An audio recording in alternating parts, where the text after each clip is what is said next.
Abraham, le petit prodige, 7e partie. Abraham fut emmené chez Nimrod. Celui-ci, selon les pirkei de Rabbi Eliezer, le jeta en prison pendant 10 ans. Oui, les enfants, 10 ans, vous avez bien entendu.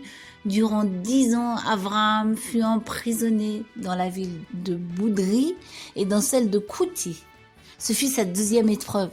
Comme vous le savez, notre papa Abraham a eu 10 épreuves.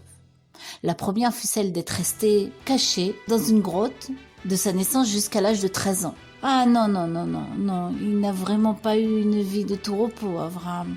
À la fin de ces 10 années, Nimrod le fit venir devant sa cour. « Alors, jeune rebelle, ces 10 années t'ont-elles mis un peu de plomb dans la tête ?»«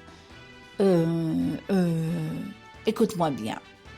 Étant donné que tu es le fils de mon fidèle serviteur Terach, je vais te proposer un marché. » Oui, ô grand Nimrod, je suis tout ouïe, répondit Abraham avec un peu d'ironie dans la voix. Tu te décides à servir mon Dieu, le feu tout-puissant, et je t'accorde la liberté. Tu es d'accord ? Le jeune Abraham sourit. Servir le feu, ô grand souverain ? Tu me demandes de servir le feu ? Mais pourquoi le feu ? Pourquoi le feu ? Pourquoi le feu ? Parce qu'il n'y a rien de plus puissant sur cette terre. Oui, de plus puissant. Ah bon ? Répondit le prisonnier très surpris. Si c'est ainsi, autant se servir l'eau. L'eau ? Ben oui, tout le monde sait que l'eau éteint le feu. Donc c'est elle la plus puissante. Oh ben, tu as raison. Je n'y avais jamais pensé. Nous n'avons qu'à servir l'eau. Oui.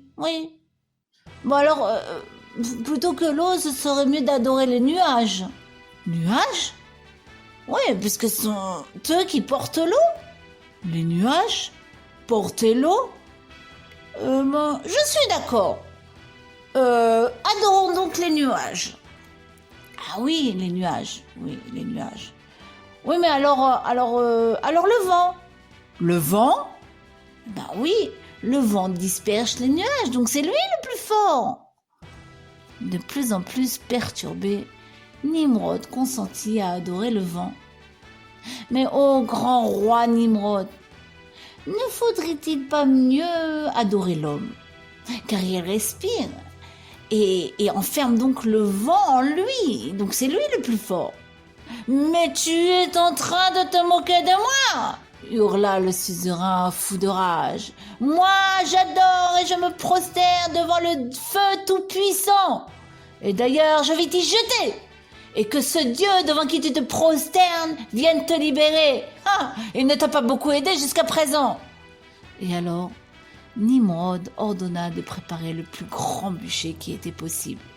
Durant des jours et des jours, les serviteurs du roi amenèrent du bois.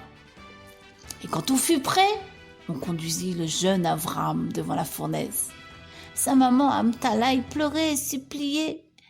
Son père non plus n'était pas très bien. Son frère était bien partagé. Il savait bien qu'on allait lui poser la question, à lui aussi. S'il était fidèle, si Abraham sort victorieux, je dirais « Je servirai le Dieu de mon frère ». Mais dans le cas inverse, je suivrai le roi.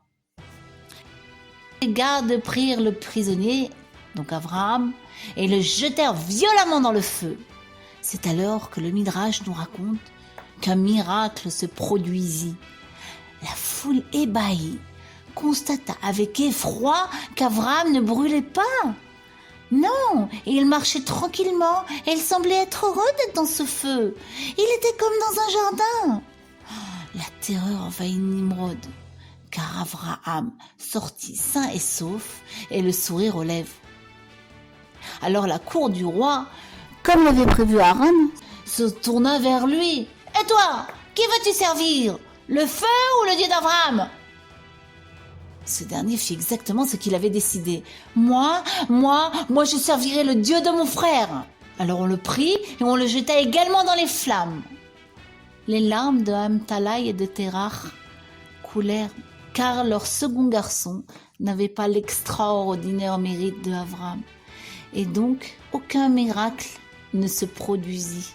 Nos sages nous enseignent, par ce midrash, qu'il est interdit de s'appuyer sur un éventuel miracle. Voilà les enfants, notre histoire s'arrête là.